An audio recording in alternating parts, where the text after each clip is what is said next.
Hi, welcome to 90% Knitting. This is episode 174, and I'm Lisa, your host, also known as Fiber Nymph on Ravelry, Plurk, and Instagram.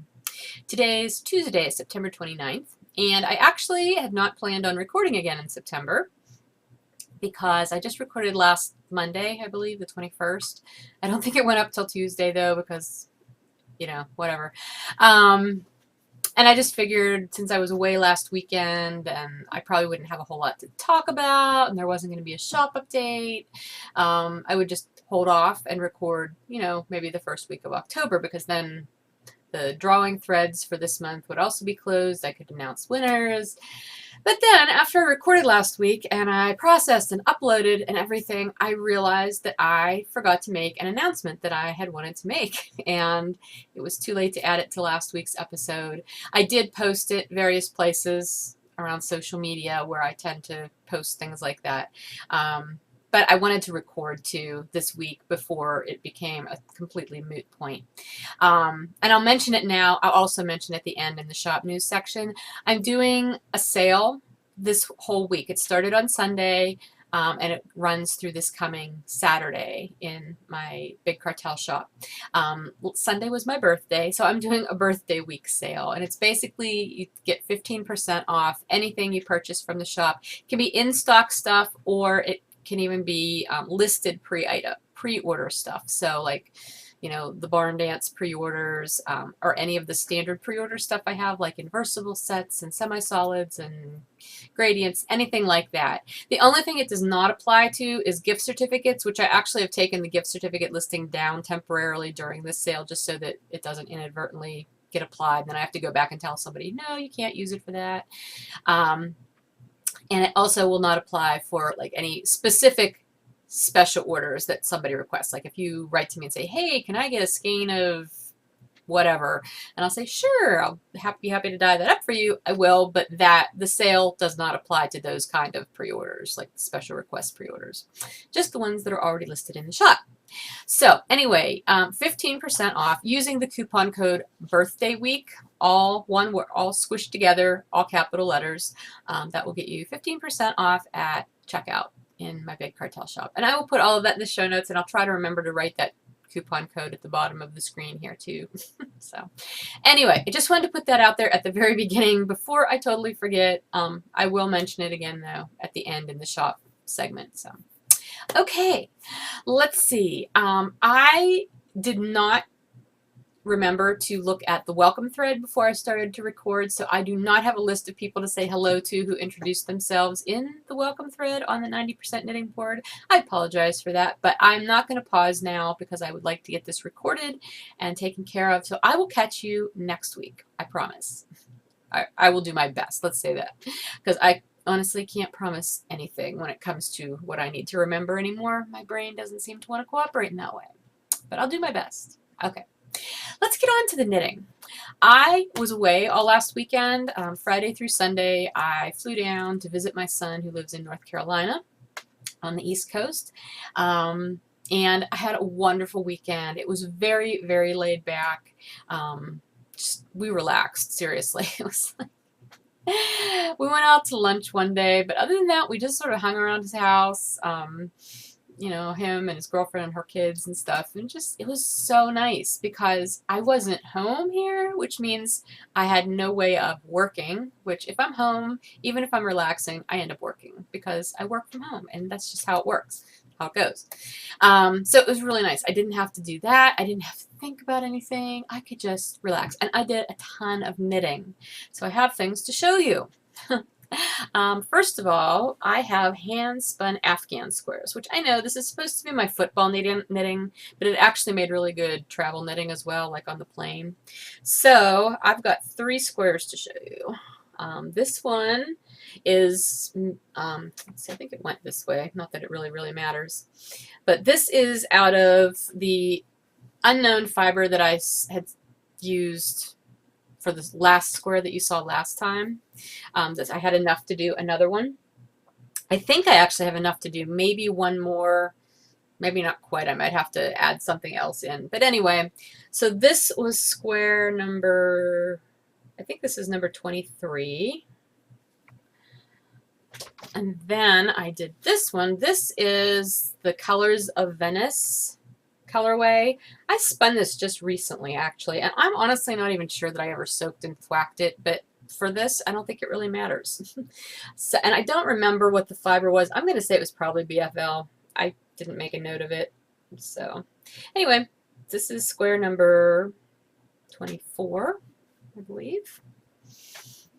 And then this is square number 25, and this is BFL Silk. I know that. I don't know what colorway it is. It's one that I dyed, so that's kind of sad. I'm pretty sure this was a braid of Kaleidoscope, which I dyed up for the first SSK. It was kind of my SSK colorway that year, and I'm pretty sure that's what this is. The yarn version of this, which I've since renamed Northern Lights. I didn't want to use Kaleidoscope just because that was the SSK colorway, but it's pretty much the same colorway that I do now as Northern Lights. When I do it in yarn, the green in it is much more pronounced, and it's not in this at all. I mean, I can see it, but it blends. It's blended into the blues. So, but I'm pretty sure that's what the colorway was. And so this was number 3. I don't remember. I've lost track of the numbers. I have enough to do another square, and that's what I have on the needles now, is a second square out of this yarn. So that brings me up to, so that would be what, square number 26, I guess, that I'm probably working on. See, I don't know why I have to look this up, because it's not like you really need to keep track of it. Yes, I'm on square number 26 now. So that means that I'm approximately 40% done with my 63 squares that I'm aiming for. I'm still not ruling out the fact that I may end up saying, I don't need it to fit across my whole queen size bed. It can be smaller. But I really enjoy knitting these. And that's the thing. They're very potato chippy. Like, I can't just stop knitting them even though they're supposed to only be football knitting. And I did knit on it during the football game down at my son's on Sunday. But I was also working on other stuff, and these made really good airplane knitting because they were small. So, okay, so I have those done. I have another finished object, which is my, I was looking to see if I had something else here too, my Augustine chalette or scarf or whatever you want to call it. I finished it while I was away, and I blocked it already because I really wanted to be able to show you, and I want to be able to wear it. So this is the finished Augustine chalette, and that is a pattern by Valdis Vrang. I knit it out of Diabolical's Strong Arm Skinny. There's a big glare going on here today, and that's not going to focus anyhow. Okay, Diabolical, trust me, Strong Arm Skinny. It was one of her unnamed colorways, but it was the perfect autumnal colorway. I love it. And it was the perfect yarn for this particular project too, because the short color repeats lent themselves to really spacing out and not pooling in any way. Although even if I had ended up with pooling, I think it would have been broken up enough with all those dropped rows, the dropped stitches. I love this. It turned out perfectly. I ended up with a little tiny 4-gram ball left over, so I had definitely just enough yarn. Didn't have to fudge anything at all. Yeah, it was so much fun to knit. The pattern became very intuitive, especially on the decrease side. I was able to do that without really looking at it very often. I'm not really sure how I'll wear it. I will probably just wrap it around like this because it's not actually an elongated triangle so much as, I mean, it is, but it's not a point at the triangle. It's a curve. So anyway, it's just going to be so nice and squishy and drapey to wear this fall. I'm really happy with it. So unfortunately today it's rainy, but it's warm, so it's just feeling kind of muggy, which is not a good time to wear anything around my neck unless you want to see me start to sweat. So I'll take it off. But that is finished, and I'm very happy with it. And now I need somewhere to sit it. Okay. What else? I actually have a finished object that you didn't see because I started it while I was away, finished it while I was away, and I can't even show it to you because I gifted it already. While I was in North Carolina, my son's girlfriend had to run to Swansboro. They live in Jacksonville, North Carolina. And my son had to go to school to take a test that day. And she said, well, I have to run to Swansboro. I have an errand to do.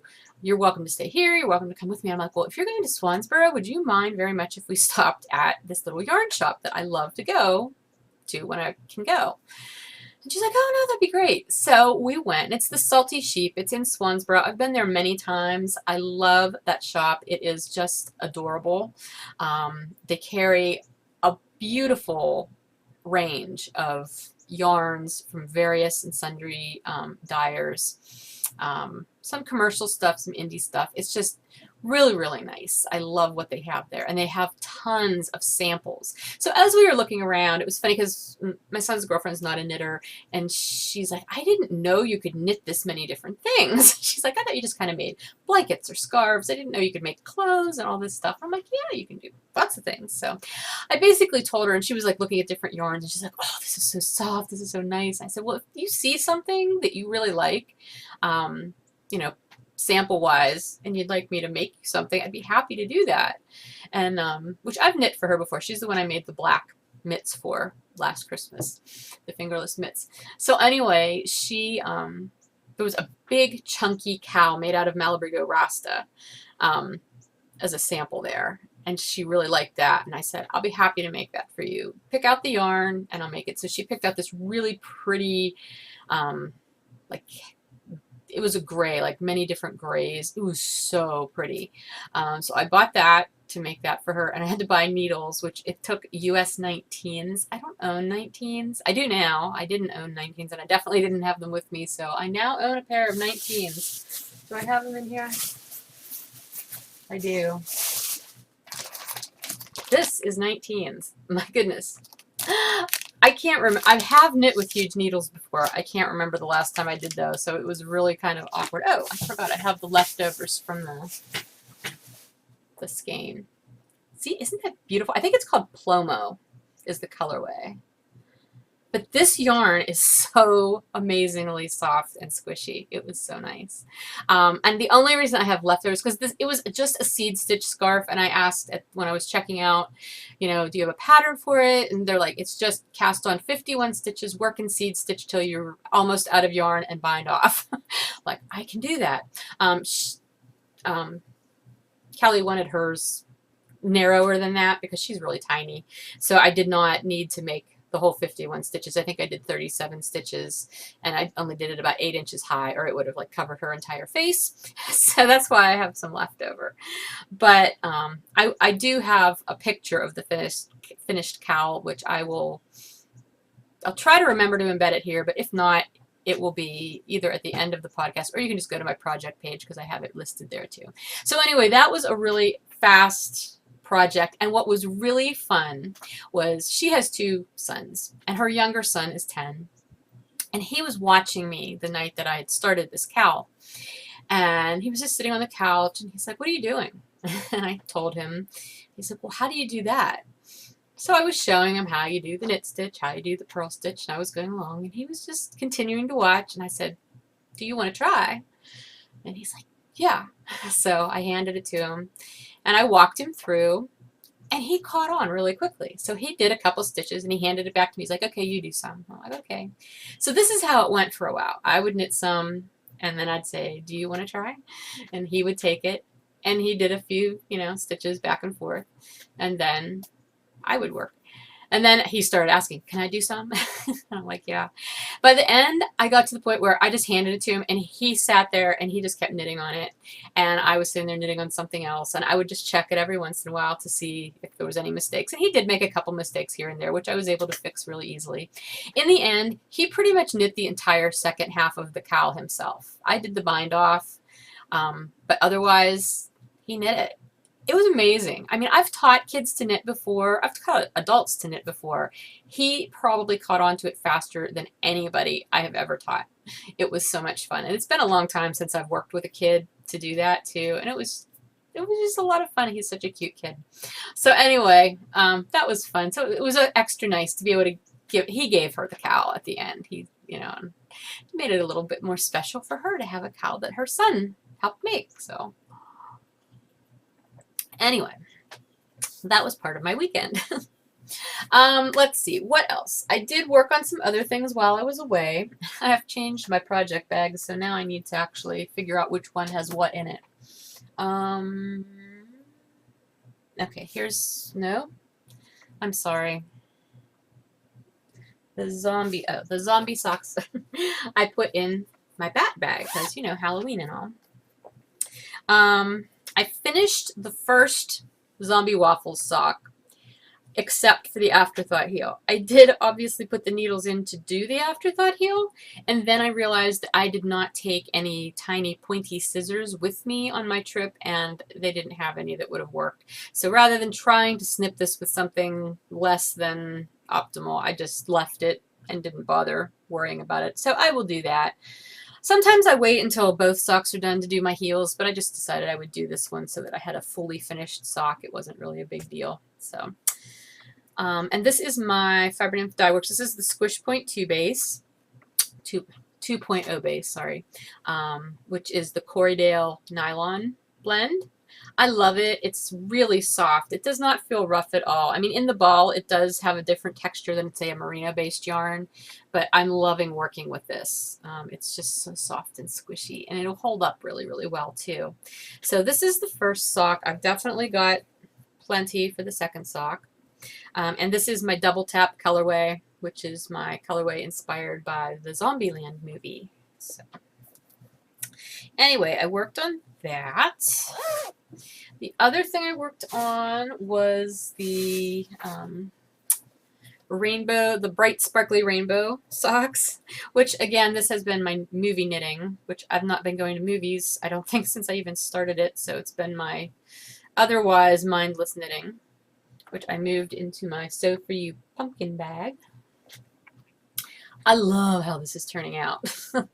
This is a sock blank from Knitty in Color that I got at Maryland Sheep and Wool, and I am just loving the progression, and I'm loving how it's getting those tiny little stripes in there as it progresses.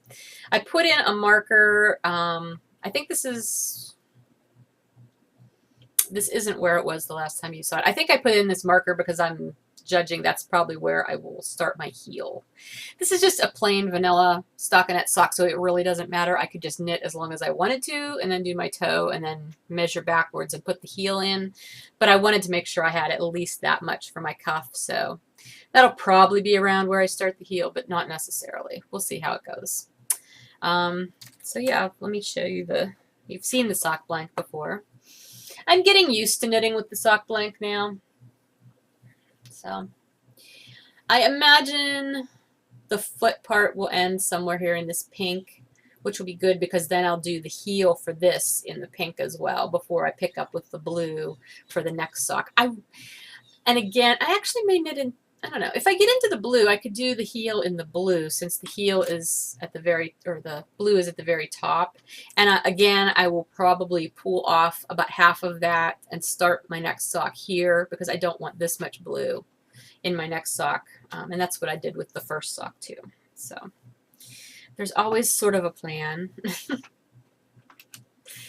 it's coming along nicely, and like I said, I'm getting used to knitting with the crinkly yarn more, so I'm enjoying it. And again, this was good plain knitting too. I knit on this on my second flight home the other night. Let's see, what else? Oh, I actually cast on another sock because I can, and mainly I wanted something to put in this bag, which was my Jenna Rose bag. Sorry, I'm totally blanking. Yes, Jenna Rose. I decided to cast on a pair of ankle socks for myself. I only have one pair, which I'm finding I'm wearing an awful lot, and so I wanted another pair. So I pulled out my Drops Fauble. I think I was calling it Fable, but I've heard it pronounced both ways, and Fauble probably is correct since it's EL instead of LE. This is colorway 672. I purchased 2 of these and then 2 of another colorway a while back when I wanted to try this out. It's a really interesting yarn. I have to say that so far. Well, here's what I've got so far. I just did an inch of ribbing and then an inch of stockinette and then did my heel flap, my heel turn, and I'm now on the gusset decreases. So there's not a whole lot to see, but it's self-patterning, which is what I like about it. It's a really weird feeling yarn to me. It almost feels like an acrylic, and it's not an acrylic. It's only 25% polyamide, 75% wool. It's a superwash wool. So I'm not sure if maybe the superwash process on this makes it feel a little different. I know some yarns can have that sort of a strange feel. I don't know. It's just really different. I mean, knit up it feels fine, and I'm thinking maybe once it's washed it'll lose that weird, it's like a plasticky feel, or like there's something coating the yarn. I don't know. I don't know how to describe it well. But I like how it's knitting up. It's really pretty. Again, really nice autumn colors. And I like the self-patterning. So I think for what they're going to be, because these, I definitely think this will be a hard wearing yarn, which is good because my ankle socks are the ones I tend to wear just around the house, not with shoes or anything. So this will be good for that. And they shouldn't take very long. Okay, so, and all of these socks I'm doing with my US 1.5s, which is my standard needle size. It's funny because the needle recommendation for this is 3 millimeters, which is a US 2.5. I think that would be way, way too big for this. It would not be a tight fabric at all, which I don't want for socks, especially ones I'm not going to be wearing with shoes. So, anyway, that's all I really worked on. My Slinky Ribs pullover, the second sleeve is still on hold. I just haven't had time to focus on that, or inclination really, but I'll probably do that pretty soon. I may have done a little bit of work on my pumpkin season shawl since you saw it last. I can't remember though, and so I didn't bother to bring it in. If I did work on it at all, it was very minor, so maybe next time. I did not do any spinning. I did do some more blocking though. Since I was blocking the Augustine, I decided to block the other couple of items that were languishing. One of them being my Nurmalintu little shawlette that you've seen. That honestly, I was not very crazy about it when I finished it, because remember I had issues with the lace pattern. This first light lace segment I screwed up completely. The second and the third was fine. I ran out of yarn, so I really had to rush the end of it. I didn't have much garter between the last two lace panels. The final lace panel is not as large as it should be, but you know what? After I blocked it, I love it. I didn't even block it aggressively. I basically just soaked it and then I laid it out flat and like smoothed it out. Didn't pin it at all. Except for a couple little spots. And I just made sure all of these little picot tips were laying out flat on the edging. I love it. I mean, I'm going to put it on. I'm still not entirely sure how to wear it. And I'm, okay. Let's see. We'll go this way. Yeah, that's kind of odd because it's, you get the idea.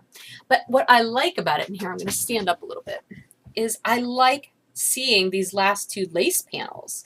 They show up really, really nicely now. And since they're the two that I actually did correctly, it's nice that you can see them. The first one that's goofed up, you really don't even see. At least I won't see it. Other people might look at it, but if anybody's looking that closely at my back of my neck, they're probably a little too close. It's definitely it's an odd enough shape that I'm not sure the best way to wear it, but it'll be nice to keep my upper back and shoulders warm, even if I just wore it like this. I would probably adjust it a little bit better. But for the most part, I love it. I love how it turned out. I'm so glad I finished it, and I'm so glad I didn't bother to, didn't decide I'm just ripping this out and starting over, because I really like how it ended. And I really kind of like having the two lace panels so close together at the end, because they're definitely more of a visual element that way, I think. If they were spaced out more, the second one would be more on my back like the first one is, and I like where it's at. So it was a happy surprise after I had it blocked to realize how much I liked it. So yay for that, huh? And then the other one that I hadn't blocked that I finished ages ago was my Vergier shawlette. And I knew it would open up really well. I did block it fairly aggressively. I didn't block it very accurately though, but I don't think anybody's going to be able to tell. It's so light and so elegant and just so pretty. Again, and it's fairly sizable. It looks, you can see the lace edging very nicely, that applied edging. So I don't know how much wear I'll get out of it, but it's going to be a show sample for the most part. Not that I won't wear it, but that's what I knit it for, because it's out of my bedazzled base. And I don't have very many samples of my sparkly yarn base, so this will be a good one to have. But I'm really happy with how it turned out too. So actually all three of those things that I blocked turned out really well. I did actually block one other item. I blocked it before I went away, and that was my mama vertebrae. And I'm just not loving it. I posted this on Instagram, and I'm like, yeah, mama vertebrae, I am just not loving you. And it was funny because so many people commented, and they're like, it looks great, you know, it looks really good on you, and blah, blah, blah. And I appreciate that, but maybe it's not so much a how it looks thing, it's how it feels when it's on. Now I did not block this all that aggressively either. I soaked it, I laid it out, I smoothed it out, I evened it out. No pinning was involved. And honestly, here, I'm gonna put it on. I'm not sure that you're gonna be able to see. My biggest beef with it, well, besides the fact that it does not have fronts, which I knew it wouldn't, and I knew that would be a weird element, is the armholes. They're huge. They are just huge. And it feels uncomfortable for me wearing it with the big baggy armholes. If I had made my sleeves just little cap sleeves instead of knitting the extra length, maybe it wouldn't bother me quite so bad. And I know I could rip those out and do that, and I may. I haven't decided yet. I think the other thing is, I mean, it's long too. Well, I can't even show you how long it is. It's like, it's down here. Here's my butt. it's down there. So it'll definitely keep my whole entire back warm. I don't believe I just smacked my butt on the camera. Oh my gosh. Do I have to mark this as explicit now? I'm not sure. Anyway. I'm so weird. All right. Upon further reflection of this sweater, oh my gosh, I'm warm. I honestly think the biggest issue with this is the yarn that I chose for it. You know, this is the Elspeth Levold Silky Wool, which I love this yarn. However, I have made two other sweaters out of this yarn. I made a February lady sweater out of it years ago, which I no longer have because I lost a ton of weight and it was like a pup tent on me after that. I had a similar feeling with it, of it just not fitting quite right. That one, if you've ever knit the February lady sweater, you know it's written with this belled out sleeves. And I tried alternate sleeves on it and didn't like any of them, so I did end up doing the flared out sleeves on it. It just never felt comfortable, and I never felt like I could get the sweater adjusted on me in a way that it felt like it was sitting quite right. So I didn't actually get to wear it very much. And then I made myself an Nantucket Red by Thea Coleman. That one I have gotten a lot of wear out of. I still have it. It's one of my favorite sweaters that I've ever knit. However, every time I wear it, it just immediately grows and feels baggy and sloppy. And so I started taking that one and just throwing it in the washer and the dryer to snug it back up. This wool is really pretty forgiving. It's not a super wash, but it's got a high enough silk content. Let me double check on that. I might be telling you something incorrect.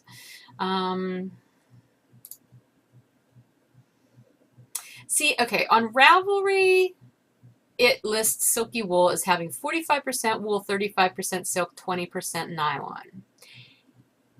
The ball band for mine does not list that. Hang on a second. I'm going to go grab one.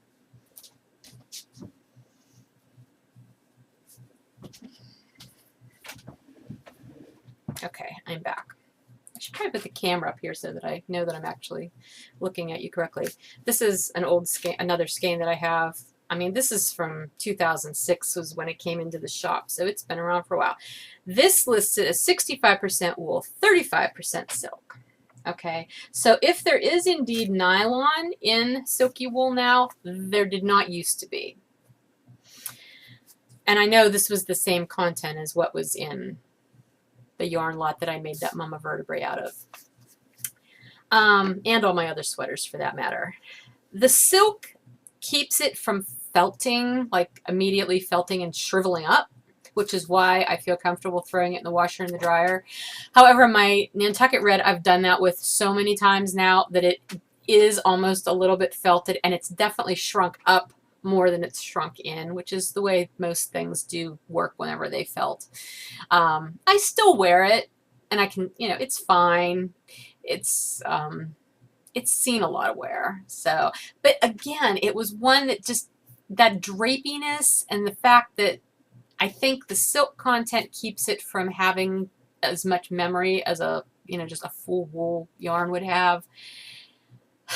And it always feels like you're wearing air whenever you knit with this. It's almost like, I would imagine, like a fingering weight or a lace weight sweater would feel like. I would never knit a featherweight cardigan for that reason. It would just be way too light on me, and I feel like I'm too bulky of a person to wear something like that well. So I think that might be part of my issue. I don't know. I'm going to throw that in the washer and the dryer, unless I decide to rip the sleeves out and just do the little cap, the shorter sleeves. I haven't decided yet, but I may actually throw that in the washer and the dryer just to see if I can get it to shrink up a little bit.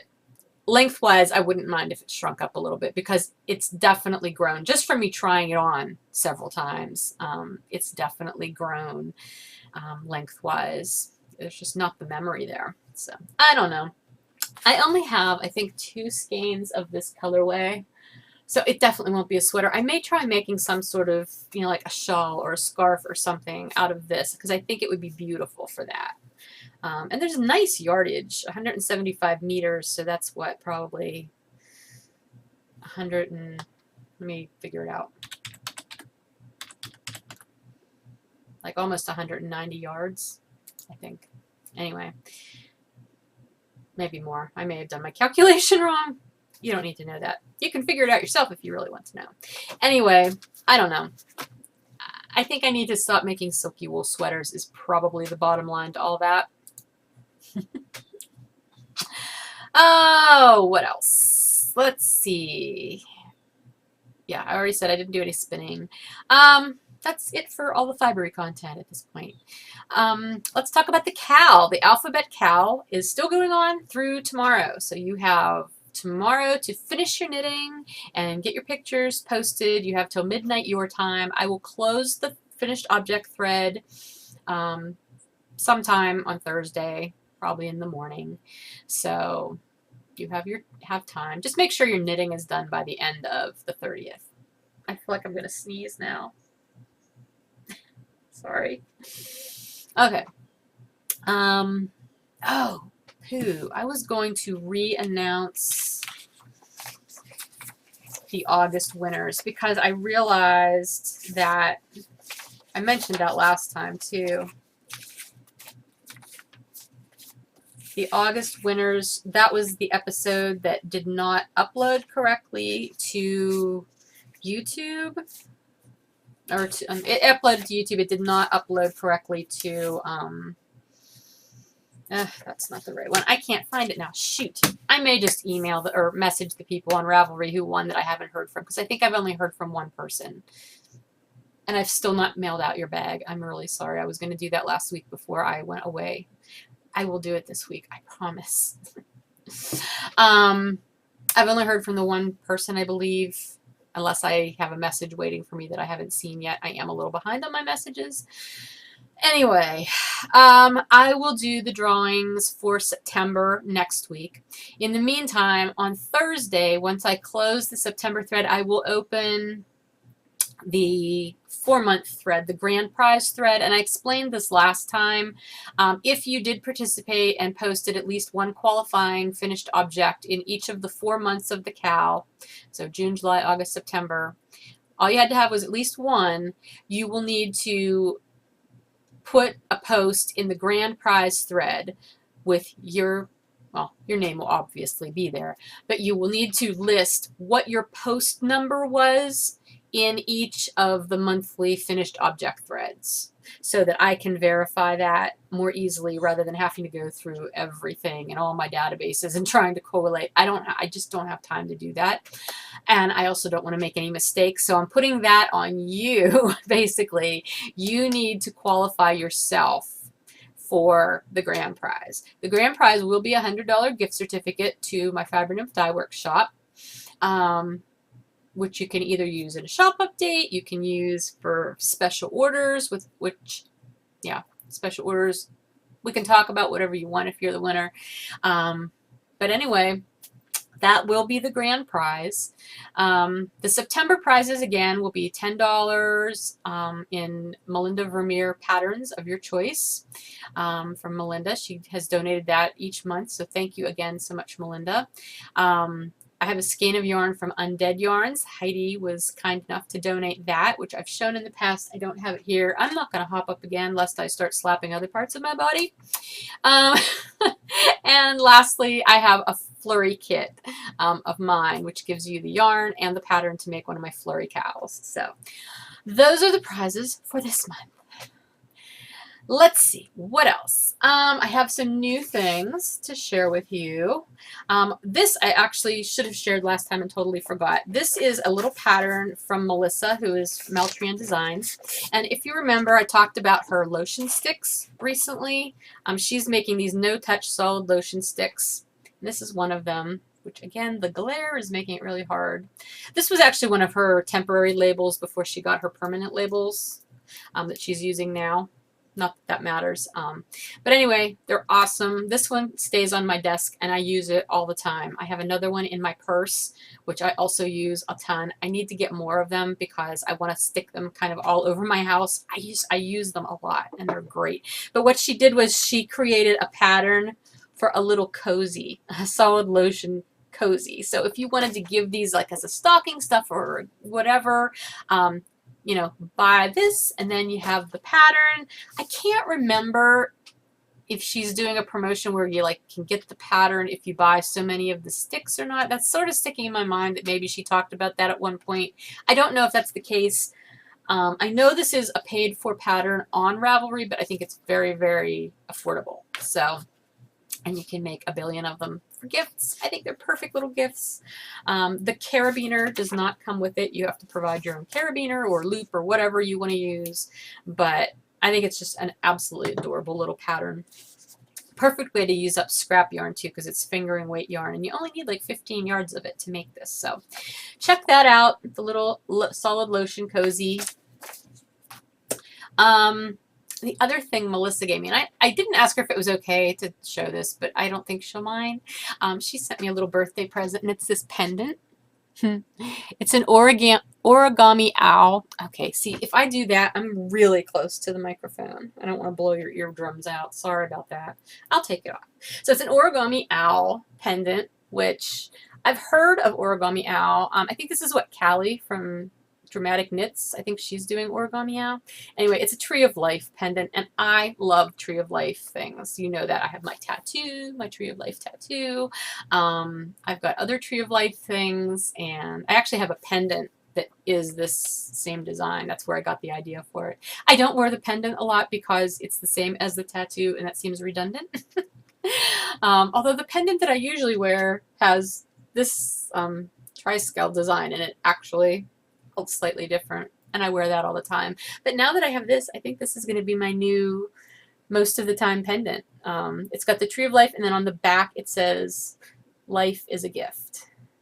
And that right now is exceedingly meaningful to me. So this actually came on a lobster claw. And when I first saw it, I thought, oh, what a pretty progress keeper. And I said that to her, and she's like, what? I'm like, oh, it's not a progress keeper? And she's like, no, it's a pendant, but you could use it as one, I guess. So I took the lobster claw off just so I could put it on a chain without lobster clawing it, because I have the feeling I would probably get the lobster claw caught on things. And this way it hangs nice. So anyway, thank you, Melissa. I love it. I really love it. Oh, and she knit me the Tree of Life little pillow too. When she was here, she brought it for me as a gift. I love Tree of Life stuff. Anyway, okay, so I've got those. And then I told you I was at the Salty Sheep while I was away, and I showed you the Malabrigo that I got. But of course, that was not all I got. I'll tell you what, that's one of the yarn shops that I have to be really careful in because I have done some major damage there in the past. And since I was only doing carry-on luggage this trip, I knew I had to contain my enthusiasm. So I bought some Let Lopey. I've never knit with this. I've knit with regular Lopey a long time ago, like the bigger, bulkier stuff. But I've heard so much about this lately, and I really wanted to try it. And they had tons of it and beautiful colors. So I stood there and just laid out different colors. So I bought 6. I know, I've got a crinkly bag, and I'm not going to be able to hold all 6 of these in any order for you to really see them, I don't think. But these are the colors that I bought. So there's a really nice red, and this isn't so much a green, it's kind of a tealy green, and then a really pretty maize kind of yellow, and then that purple, and then a pretty gray, and a really pretty white, naturally cream color. So anyway, my vision is to put this all together and make something. I don't know what yet. I'm actually almost considering like doing some sort of feather and fan wrap. I hate feather and fan because I always screw it up, but I think it would look really, really pretty with all these. I could do a chevron like I did with Emma's blanket, but for some reason I don't want to do something with that many points. I don't want to do points, I'd rather do curves. So I don't know. These each have, what's the yardage on these? 109 yards. So I've got almost 660 yards here. It's obviously not enough to do a sweater, although it could be color work for a sweater. I'll have to think about this. I don't have any clue what I'm going to make out of these yet. I just knew they needed to come home with me. So here they are. I love color. It's like a grown-up's crayon box, I guess. I don't know. So that's how I think of my dyes, like when I'm working, when I'm dyeing. All of my dyes, it's like my grown-up, paint box. So, alrighty, so that's my new stuff. I have some postcards. I told you a while back I'm doing the postcard swap with the Pretend It's a Plan group on Ravelry. That's Lisa, Rose for Lisa. She does a podcast called Pretend It's a Plan, and she's hosting a postcard swap this month. So, and it's fairly small. There was only 2 people you had to send to. So I sent my 2 out last week. And I've gotten 1 so far, and actually Lisa was one of my swappees, and this is the pretty postcard she sent me. And the postcards were supposed to be something that makes you happy. And so this is, she said she's always been a fan of Renaissance art, and she thought the sketch was beautiful. She wrote more than that too, but that's basically what I'm going to share with you. And there is a postal mark on the front too that's not part of the sketch, but it kind of blends in. So anyway, it was fun to get that. Then my mom was away. I think I told you this, and I don't remember if I showed you the postcard or not, but she went to Paris, and then they went to Germany. I can't remember the name of the city, but this is the postcard she sent me from France. I thought I was getting one from Germany too. She's like, oh my gosh, it was enough for me to try to get postcards out in France. I wasn't sending you one from Germany too. I'm like, okay, thanks, Mom. But anyway, I love the Eiffel Tower. I've been there before many years ago. So that was a really cool postcard. I like that. She did actually send me this though for my birthday, in my birthday card, which is why it has all the wrinkles in it. And this was from Germany. A piece of linen that has all the pretty embroidery on it. It's just so delicate. And I love daisies. So, and I'm assuming those are supposed to be daisies. I need to iron it, but I just got it yesterday. So that's totally acceptable in place of a postcard. And lastly, a friend of mine was in Italy a while back, and she also sent me a postcard. So it says Bel Abruzzo Borghi. I don't know. I don't speak Italian, but this is the picture when she was in Abruzzo, I guess. So I love postcards. I forgot how much I love postcards until Lisa started talking about them on her podcast. So it's really kind of fun to be revisiting postcards. What else?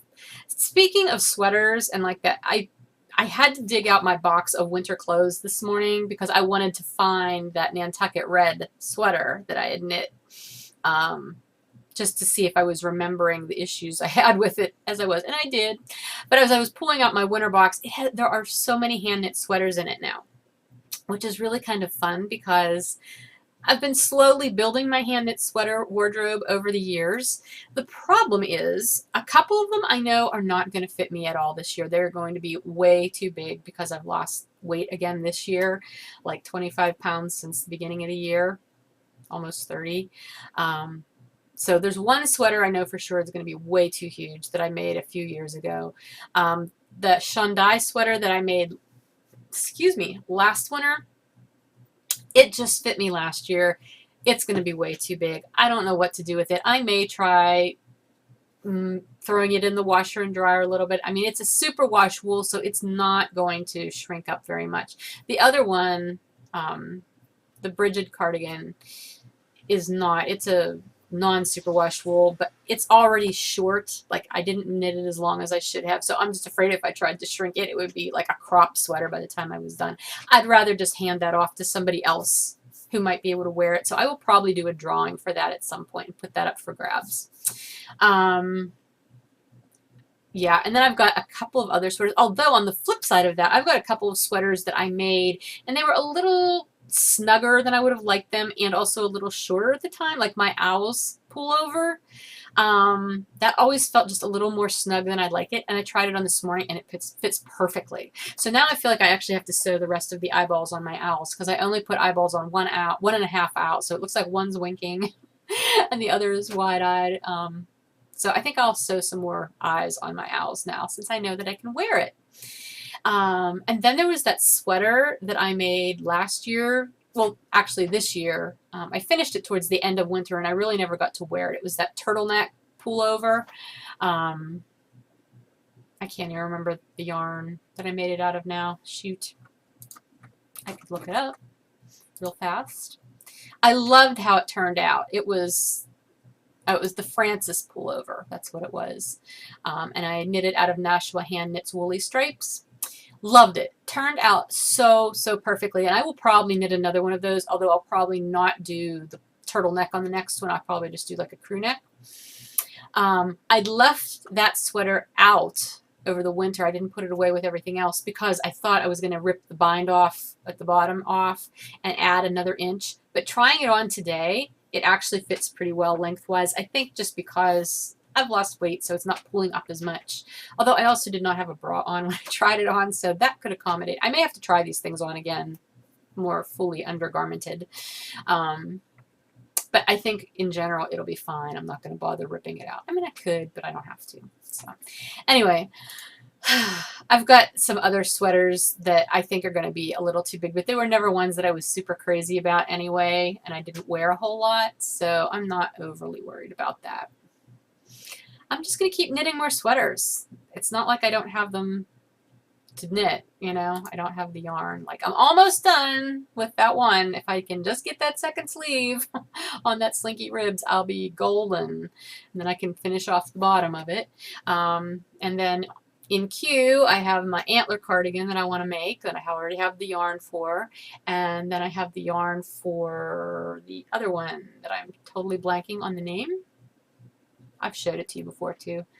Anyway, so I have sweaters to make. It's not like I won't have sweaters. And hopefully I can get more than one done this winter. So, alrighty. Where are we? I think that's, oh, it's also not only sweater season, but boot season. I've got to start getting my boots out. I love boots. Oh my gosh. Just, that's a side note. Oh, let's see, what else? 10%. Let's talk about 10%. Like I said, I had a really nice weekend away. My birthday was very nice, although low-key. I ended up celebrating it in the end at the Charlotte airport. for longer than I thought. My flight out of Jacksonville, North Carolina, first of all, the Albert Ellis Airport is this itty-bitty little 3-gate airport. And when I printed out my boarding pass, it had gate 2. Okay, fine. So I'm sitting at gate 2. A bunch of other people. Well, when I first got there and got through security, there was like 3 other people in the entire terminal waiting area. It was like this gigantic room, 4 of us. Slowly, people were filtering in for one of the remaining 4 flights going out of that airport that day. And probably about 20 minutes before my flight was supposed to take off, I realized the gate was wrong. Because other people were like, why is this a Delta gate? This is supposed to be U.S. Air flight. And they're like, oh, well, you should be down at gate 3. And we're like, but the boarding pass says gate 2. Oh, well, it's wrong. I was like, okay, great. So we all meandered down that way, only to find out that the flight was delayed. We're like, okay. And then it had a weather delay from someplace. They're like, well, how long is it delayed? Oh, well, when it gets here. Like, cool. Thanks for that specificity. And it did come in late, like at least 20 minutes late. And then once I got on it, and, you know, we're all seated and everything, the pilot's like, well, Charlotte's really kind of backed up, and we're going to have to wait about 10 minutes or so before we can get into their flight patterns or whatever. So we're just going to hang out here. In the meantime, I'm looking at the time. And my flight, I had about a little over like an hour and 10 minutes of a layover, which I figured would be plenty of time, even if the flight was running a little late. Well, a half hour late is a bit much, because I was going to have to get to a different terminal. It was like getting uncomfortably close. But I kept looking. I'm like, okay, I've still got 40 minutes. Now I've got a half hour. Now I've got, you know. So we finally took off. We got to Charlotte. It was miserable, rainy, gross. The pilot's like, yeah, it's just not pretty here. I'm like, you're not kidding. So we got on the ground. It took us forever to taxi to the gate. And he's coming on. He's like, okay, so at least half the plane has connections that are leaving within the next 20 minutes. So if you don't have one of those flights, can you please let those people off first? I'm sure they'd appreciate it. And we're all like, yeah, like looking at our watches and our phones, looking at the time. And I kept counting it down. And I'm like, okay, they close the doors to flights 10 minutes prior to takeoff. There is absolutely no way I'm going to get to this. I'm not going to make this flight. And by the time we got parked at the gate, and plus a bunch of us had to wait for our carry-ons because it was a tiny plane. They wouldn't let us, there was nowhere to put them on board. I don't like checking my luggage if I don't need to, so I'd carried it on. So they just did the thing where they give it back to you on the jetway as you're leaving. Great. Well, that took forever. So finally, by the time I got off the plane, I literally had less than 15 minutes to make it from Terminal E to Terminal B, which wasn't going to happen, and get on the plane. It wasn't happening. So I asked the lady at the desk, I'm like, who do I go to talk to about, like, where's customer service? So she directed me, got to customer service, and the girl's like, oh, well, they've delayed your next flight. It's not leaving now till 8:06. Fabulous, an extra 11 minutes. Okay, I said, I don't think, oh, you can make it. It's not that bad. Fine. So I took off. I was not running. I'm sorry. I was just beyond the point of running. I made a fair effort of walking pretty fast, but there were hordes of people because a lot of people were in the same situation. They had delayed flights. They got in late. Everybody's trying to get to their new gate. Then you get on a people mover only to realize that the moving walkway isn't working. So now you're not only walking behind people who are going slower than you want to be going, but you're on this little chute, and you can't get around them unless you hop over. And I wasn't in hopping over mode. So I finally made it to the next gate. I could see the plane sitting there. I could see the door closed. They weren't going to let me on this flight. And I go up and I'm like, hey, can I still get on this flight? And they're like, no, the door is, the way is shut. I'm like, okay, that's fine. I said, where do I go? They're like, customer service is right there. So I went over to customer service, and that line was significantly longer, and it was full of a lot of very indignant people. This is the part I don't get. It's not the customer service rep's fault that your flight is delayed. They don't control the weather. They don't control the flights. Why take it out on them? So I'm standing in line, and I'm just sort of listening to some of these people. And there was 2 in particular. There was a girl, and there was a guy. They were not traveling together. But they were both in their 20s, I would say. The guy was being belligerent, like loud, belligerent, MFing this guy up and down. The girl was also being belligerent, but in a much more quiet, snotty way. They both left very unhappy. Which I get, I think the girl had to wait till the next morning to get a flight. Whatever.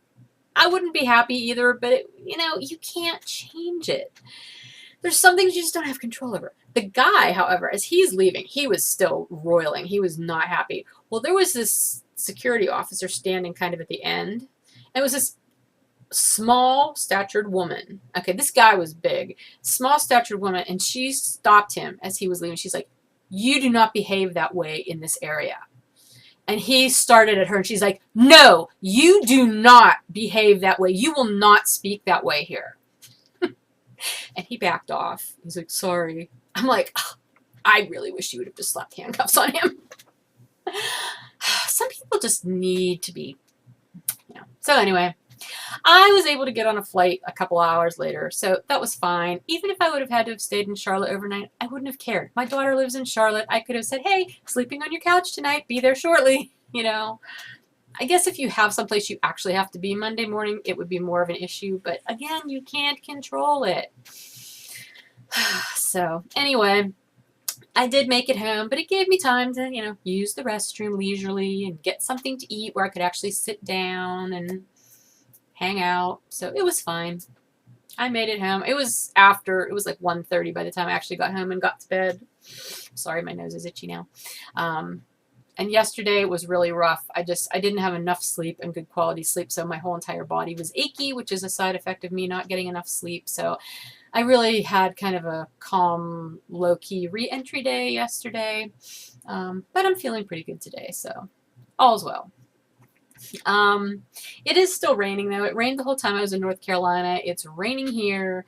I need it to stop raining long enough for me to finish up my outdoor stuff I need to do before the end of the year. This whole week looks like it's going to be rainy, though, so I don't see that happening. Oh well. I'll do indoor stuff. Reading. I finished listening to The Winter Sea by Susanna Kearsley. I can say that I'm 90% happy with the way it ended. I remember last time I talked about it, I wasn't quite sure. I thought this could end badly in a lot of ways, and I would be very unhappy. But it didn't. It ended just fine. I enjoyed that book. I'm now listening to Furiously Happy by Jenny Lawson. It just was released recently. I love the book. It's largely a book about her dealing with her own mental illness issues, but it's funny. And I appreciate her style, her writing style. I appreciate hearing her reading it, and I can associate with some of what she's talking about. Not that I share the same mental illness issues as she does necessarily. More like I've got anxiety issues, and that's about it. I've never dealt with major depression. I've never dealt with all of the other kind of stuff that she's dealt with. But I can recognize the issues and how you would go through that. So anyway, I'm really enjoying that. It's funny. That was my listening as I was away. I was listening to that on the planes. So that's pretty much it. As far as shop news, I am not doing an update this week. There's probably not going to be any more shop updates until after Highlands on the Fly. And at that point, I will probably put in anything that I've got orphan skeins of, but I'm mostly going to hang on to what I've got left over because I have another show coming up in November. I will try to do a regular actual update between Highlands on the Fly and my show in November, at least one update, but I can't make any promises about when yet, so just know that I don't have any updates scheduled at this point. My birthday week sale again is going through this whole week. It's over midnight Saturday my time. So that's Eastern time. Use the code BirthdayWeek, all capital letters, no spaces, and you'll get 15% off your entire order, including listed pre-order items. The other thing I want to let you know is if you ordered September minis of the month, they will be shipping out probably tomorrow. Well, tomorrow's the 30th, so they'll definitely ship out by tomorrow. If I can get them out later today, I will, but probably tomorrow. And I'm going to take October off. I've just got too much going on with these upcoming shows and some wholesale stuff that I need to take October off from doing minis of the month. I'll pick up doing them again in November.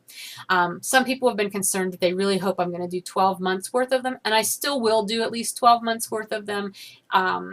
It'll just carry over into the next year, obviously, since I'm taking this month off. So I just wanted to let you know that in case you're looking for them, they won't be up October 1st. November, check back. So, alrighty, that is everything. I was really trying to keep this under an hour. I'm a few seconds over. So anyway, I think that's everything. I will talk to you again next week, and I will announce winners for, oh, you have the rest of today and tomorrow to upload any pictures for Fiber Nymph Dye Works finished objects as well. That's the other one that closes tomorrow, at the end of tomorrow. So again, I'll probably close it Thursday early. But if you've finished anything knitted or spun from my yarn or my fiber, that qualifies. It doesn't have to have been started this quarter. It just has to have been finished in July, August, or September. So that's in the Fiber Nymph Dye Works group on Ravelry. So, okay, that's everything. And I will talk to you next week when I announce that winner, and I announce the September winners for the alphabet cowl too. So take care. See you later. Bye.